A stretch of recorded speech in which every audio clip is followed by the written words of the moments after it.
জীবনের মোড় ঘুরিয়ে দিন, অপেক্ষার খেলা শেষ, সাফল্যের পালা শুরু।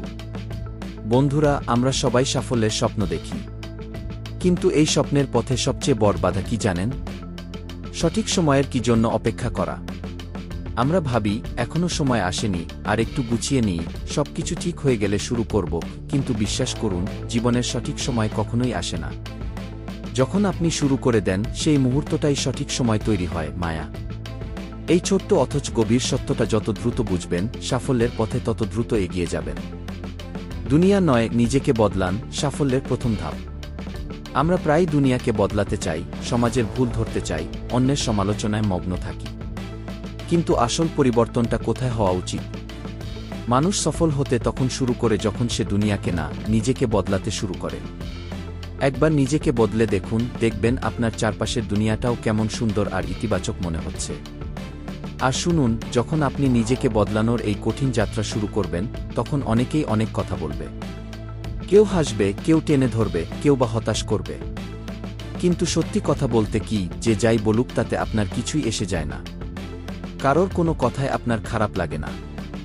এই মানসিক দৃঢ়তা যদি অর্জন করতে পারেন, যদি নিজেকে এতটা পরিবর্তন করতে পারেন, তাহলে পাক্কা একদিন আপনি সফল হতে চলেছেন। আপনার ভেতরের শক্তিকে জাগিয়ে তুলুন, ভয়কে নয়, সাহসকে দেখান। আমরা প্রায়ই অন্যের ভালো মন্দ বিচার করতে ব্যস্ত থাকি, কিন্তু এতে কি লাভ হয়? আপনার আশেপাশে যারা আছে তারা খারাপ কি ভালো সে বিচার করা ছেড়ে দিন। এই বিচার করার অভ্যাস আপনার মানসিক শক্তি নষ্ট করে। তার বদলে আপনি শুধু নিজেকে ভালো থেকে আরও ভালো বানাতে থাকুন। নিজেকে উন্নত করার এই প্রক্রিয়া শুরু করলে দেখবেন, দুনিয়ার সবকিছুই আপনার নজরে ভালো লাগতে শুরু হয়ে যাবে। এটা অলৌকিক কিছু নয়, এটা আপনার ভেতরের পরিবর্তনেরই বহিঃপ্রকাশ। আমরা বাইরের জ্ঞান অর্জনের জন্য কত কিছু করি, কত বই পড়ি, কত ভিডিও দেখি। সারা পৃথিবীর সমস্ত বই পড়ে যতই আপনি জ্ঞান অর্জন করে নিন না কেন, তবুও আপনার মধ্যে জ্ঞানের কমতি থেকে যাবে। কিন্তু কেন? কারণ যদি আপনি নিজের ভিতরের আত্মজ্ঞান অর্জন না করতে পারেন, নিজেকে নিজে না জানতে পারেন, তাহলে বাইরের সব জ্ঞানই অর্থহীন। নিজেকে চেনা, নিজের শক্তি আর দুর্বলতা সম্পর্কে অবগত হওয়া, এটাই আসল জ্ঞান। মনে রাখবেন, বাইরের কোনো জিনিস আগে এগোনোর জন্য আপনাকে বাধা দেয় না। আপনার ভিতরের চিন্তাভাবনাই আপনাকে থামিয়ে দেয়। তাই পরিবর্তন বাইরে করার বদলে নিজের ভিতরে করুন। সমস্যাকে দেখান আপনার হিম্মত, হেরে যাওয়া দুর্বলদের কাজ। আমরা প্রায়ই ভয়ে গুটিয়ে যাই, সমস্যা দেখলেই পিছু হটি। কিন্তু আসল যোদ্ধারা কি তাই করে?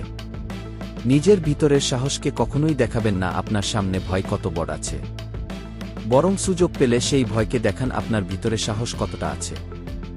সমস্যা যতই বড় হোক, আপনি তার সমাধান করতে পারবেন। এই মানসিকতা আপনাকে অদম্য করে তুলবে।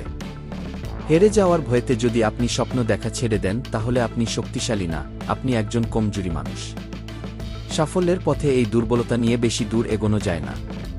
তবে যদি জীবনে সফল হতে চান, আপনাকে এতটা কমজোরি হলে চলবে না। বাধা, বিপত্তি, সমস্যাকে দেখে থেমে গেলে হবে না।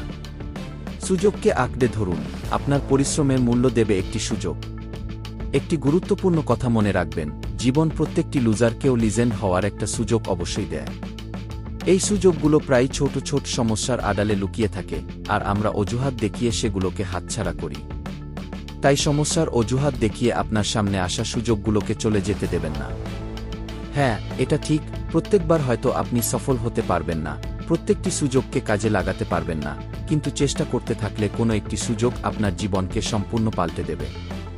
আপনার ভাগ্যের তালা খুলে দেবে। আপনার সমস্ত পরিশ্রমের মূল্য ওই একটা সুযোগেই সার্থক হয়ে যাবে। নিজের পরিচয় তৈরি করুন, অন্যের নকল নয়, নিজের পথ। আমরা প্রায়ই অন্যের মতো হতে চাই, অন্যের দেখানো পথে চলতে চাই। কিন্তু এতে কি আপনি আপনার আসল সম্ভাবনাকে চিনতে পারবেন? কারোর কাছে হাত জোট করে প্রতিষ্ঠা পাওয়ার বদলে নিজের দামে, নিজের পায়ে দাঁড়িয়ে কিছু প্রতিষ্ঠা করে দেখান। মানুষ আপনাকে সালাম ঠুকবে, আপনার হিম্মতের তারিফ করবে। যদি আপনি একজন লেখক হন, তাহলে ভাঙা কলম দিয়েই আপনি আপনার ভাগ্য লিখে ফেলবেন। আর যদি আপনি একজন পাঠক হন, তাহলে সারা জীবন অন্যের কাহিনী পড়তে পড়তেই জীবন কেটে যাবে। আপনার কাহিনীটি কোথাও কোনো জায়গায় লেখা হবে না। ভাবুন তো, এটা কি আপনি চান? কেন অন্যের মতো হওয়ার চেষ্টা করছেন, যখন আপনার মতো এই পৃথিবীতে দ্বিতীয় আর কেউ নেই?